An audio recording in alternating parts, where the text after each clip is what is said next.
Le long des côtes du golfe de Guinée, c'est le précaré historique d'Elf. Elle représente les 2/3 de la production de la compagnie, au large du Gabon, du Cameroun, de l'Angola, du Nigeria, du Congo.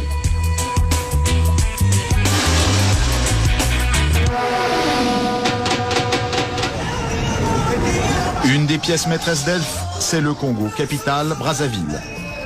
Malgré ses 14 millions de tonnes de pétrole produits chaque année, le pays est mal géré depuis 30 ans.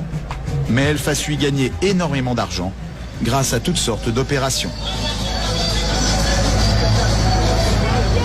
Ça commence sur les puits de pétrole eux-mêmes. Les installations industrielles sont à 600 km de Brazzaville, près de la ville de Pointe-Noire, au bout d'une des rares routes bien goudronnées du pays. On a suivi les panneaux, il faut prendre à droite. C'est indiqué.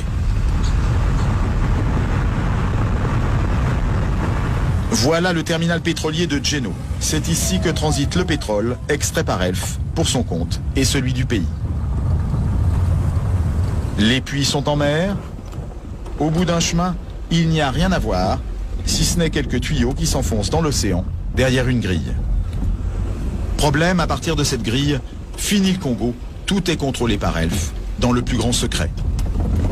C'est ce qu'affirme l'ancien président de la République, Pascal Lissouba. Selon lui, le Congo ne savait même pas combien de pétrole était extrait de son sous-sol. Nous ne savions rien de ce qui se passe et nous n'avons même pas la quantité du pétrole qui sortait de notre pays. Nous ne la connaissions pas. Vous voulez dire que les autorités congolaises ne la connaissaient pas. Ne connaissaient pas la quantité de pétrole extraite de leur sol?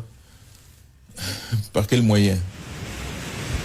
Pour le savoir, il aurait fallu que les Congolais puissent se rendre ici, sur cette bouée qu'on devine plus qu'on ne la voit.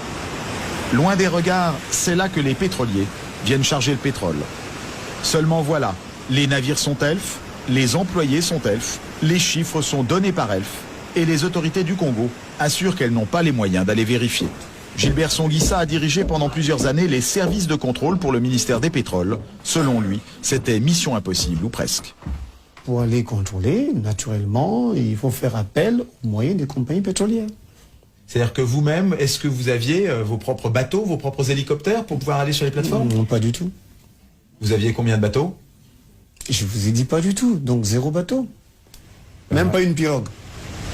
Au large de ces plages, des quantités de pétrole importantes auraient ainsi été acheminées sans que les officiels congolais n'en soient mis au courant.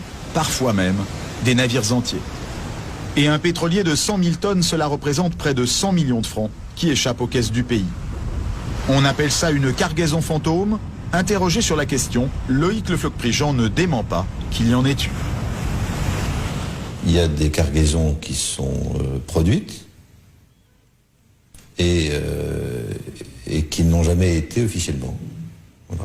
C'est des choses qui sont arrivées, bien sûr, dans le passé, quand les dispositifs de comptage n'étaient pas aussi précis que maintenant. Là, on peut estimer qu'aujourd'hui, les dispositifs de comptage sont précis, du moins dans certains pays. Alors si je prends l'exemple quand même concret des pays africains, et notamment dans les années 70, 80, 90, est-ce que les systèmes de comptage étaient précis? Le système de comptage était imprécis. Ces manipulations, les cadres congolais du pétrole s'en doutaient, mais impossible alors pour eux de poser trop de questions à Elf. Dans sa maison de Brazzaville, nous avons rencontré Saturnin Okabé. Il a été plusieurs fois en prison pour ses idées politiques et a été écarté de la gestion du pays depuis plusieurs années. Mais dans les années 80, il a été un des grands patrons des pétroles congolais. Selon lui, il n'était pas facile de contester ouvertement l'honnêteté d'Elf et des autres compagnies pétrolières. C'était toujours dangereux de vouloir donner l'impression qu'on n'a pas confiance à tel ou tel opérateur économique. Ça, je dois aussi vous le dire. C'était dangereux. Dangereux pour la personne qui était là. Parce que c'est quand même l'affaire pétrolière, et il faut le dire, est quand même une affaire de gros sous. Pour avoir mis son nez dans cette affaire de gros sous, il raconte avoir été tout simplement viré de son poste, un des plus importants du pays, en 1991, du jour au lendemain. C'est quelqu'un qui m'est très confiant, qui m'a dit, écoute, demain matin ne viens pas au bureau. Ah bon? Mais demain matin, je ne suis pas parti au bureau, mes portes étaient fermées, clouées. Mais selon plusieurs responsables congolais, Elf aurait fait plus que cacher des quantités de pétrole. Jusqu'au milieu des années 90, la compagnie aurait menti au pays sur la vraie valeur de ces barils de brut. Pendant longtemps, on nous a fait croire que notre brut n'était pas d'une bonne qualité.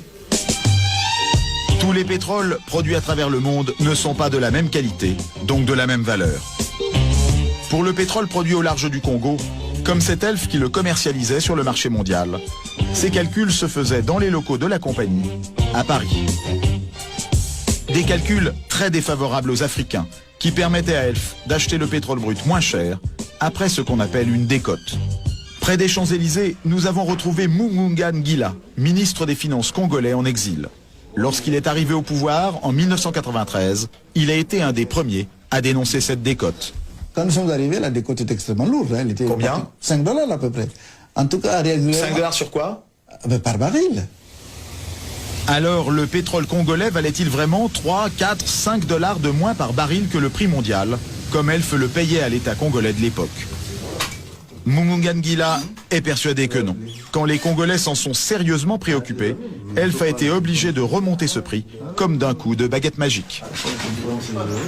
Est-ce qu'à votre connaissance, ça correspondait au prix réel auquel il était vendu in fine sur le marché? Je vous dis que non, puisque nous avons pu ramener la décote de 5 $ à 1,5 $. Ça veut dire que quelque part, il y avait 3,5 $ qui se baladaient.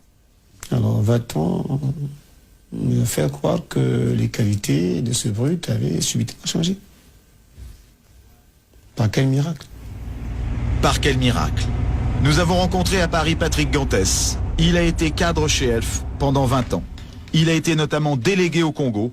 Aujourd'hui, il admet que Elf a tiré parti sans complexe de la confiance des Congolais. Là, on a, si vous voulez, à mon avis,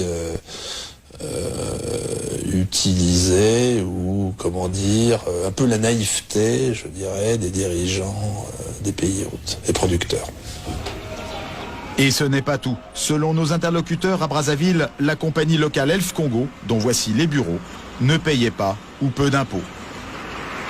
Elf Congo affirmait gagner très peu d'argent, à la grande surprise de la plupart des responsables du pays. Il y a eu des périodes euphoriques, quand il y a une période de boom pétrolier, où je me souviens dans les années 80, entre 80 et 83, vous avez eu le baril qui était allé parfois jusqu'à 40 $. Et le dollar à cette époque coûtait 10 francs. Donc on ne peut pas dire que c'est petit de l'argent dans un contexte aussi favorable. Mais en revanche, la société présentait dans son bilan un déficit. Eh oui. Eh oui. Difficile à comprendre, venant d'une filiale qui représente entre 12 et 14% de la production d'Elf dans le monde. Pourtant c'est tout simple. Les bénéfices n'étaient pas déclarés au Congo, mais en Suisse ou en France. Une idée qui remonterait au premier directeur financier de la compagnie. On va faire le gain minimum à la filiale, si vous voulez, pour en faire profiter le maximum les structures centrales. En limitant les gains de la filiale, Ouais. quelles conséquences pour le pays producteur? C'est que l'impôt est moindre, la recette fiscale est moindre. Et ça joue sur des montants importants? Oui. Nous nous sommes confrontés à des difficultés telles que, à certaines périodes, on s'est retrouvé avec des recettes de 10 000 francs ou 7 000 francs par mois. Des recettes? Des recettes pétrolières.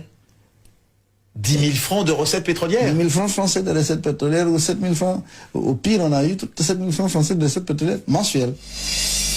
Résultat de 30 ans de mauvaise gestion et d'économie pétrolière, le pays est surendetté. Aucun banquier ne veut lui prêter, alors c'est Elf qui va lui servir de banquier. Au Congo, par exemple, la compagnie a prêté sur 3 ans entre 92 et 95 plus de 4 milliards de francs à des taux très élevés. Entre Congo, Gabon et Cameroun, ces préfinancements auraient rapporté beaucoup d'argent à la compagnie. Est-ce qu'on peut estimer combien rapportaient ces préfinancements à la compagnie ou quelle part de ses profits ils ont pu représenter? Moi je dirais, au bas mot, 4-5 milliards. Une chose est sûre.